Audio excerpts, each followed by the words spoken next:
بسم اللہ الرحمن الرحیم۔ السلام علیکم ناظرین۔ موسیٰ علیہ السلام نے قارون کو زکوٰۃ کا کہا تو قارون برا مان گیا۔ قارون سوچ میں پڑ گیا کہ اتنی رقم میں زکوٰۃ میں کیوں دوں۔ قارون نے زکوٰۃ سے بچنے کے لیے عورت کو پیسے دیے کہ تم موسیٰ علیہ السلام پر تہمت لگاؤ۔ موسیٰ علیہ السلام مجمع میں لوگوں کو وعظ فرما رہے تھے کہ وہاں وہ عورت بھی آ پہنچی۔ موسیٰ علیہ السلام سے مجمع میں ایک پوچھنے والے نے پوچھا کہ جو انسان کسی عورت سے زنا کرے اس کی کیا سزا ہے؟ موسیٰ علیہ السلام نے فرمایا اگر وہ انسان شادی شدہ ہے تو اس کو پتھر مار کر قتل کیا جائے۔ اس نے کہا یہ عورت کچھ کہنا چاہتی ہے۔ اس نے عورت کو کھڑا کیا۔ موسیٰ علیہ السلام نے کہا کیا کہتی ہو؟ بی بی کیا مسئلہ ہے آپ کا؟ جب اس کی نظر نور نبوت پر پڑی تو سچ بول اٹھی اور کہنے لگی میں کچھ نہیں کہتی۔ قارون نے مجھے پیسے دیے تھے کہ میں آپ پر بدکاری کا الزام لگاؤں۔ موسیٰ علیہ السلام فوراً سجدے میں گرے۔ اللہ نے فرمایا موسیٰ آج تو زمین کو جو حکم دے گا وہ اس کی تعمیل کرے گی۔ موسیٰ علیہ السلام جلال میں کھڑے ہوئے اور زمین کو کہا پکڑے اسے۔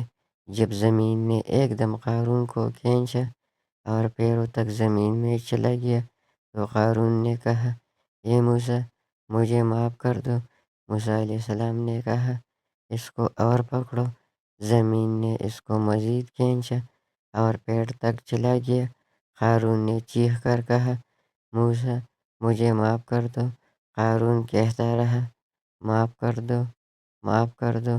موسیٰ علیہ السلام زمین کو کہتے رہے پکڑو اسے، پکڑو اسے، اور یوں زمین نے اس کو پورا کھینچ لیا۔ جب زمین قارون کو نگل چکی تو اللہ تعالیٰ نے وحی نازل کی موسیٰ تیرا دل بڑا مضبوط ہے، اس نے تیری اتنی منتیں کی اور تیرا دل نرم نہ ہوا۔ اللہ نے فرمایا میری عزت کی قسم اگر قارون مجھے ایک بار بھی پکارتا تو میں اس کو زمین سے واپس نکال لیتا۔ اگر وہ مجھے ایک بار کہتا کہ اللہ مجھے معاف کر دے تو معاف کر دیتا اور واپس نکال لیتا۔ اللہ اکبر، اللہ اکبر، کیسا رب ہے، کتنا رحیم ہے جو قارون کو معاف کرنے کے لیے تیار بیٹھا ہے۔ کیا آپ بھی معافی مانگنے کے لیے تیار ہیں؟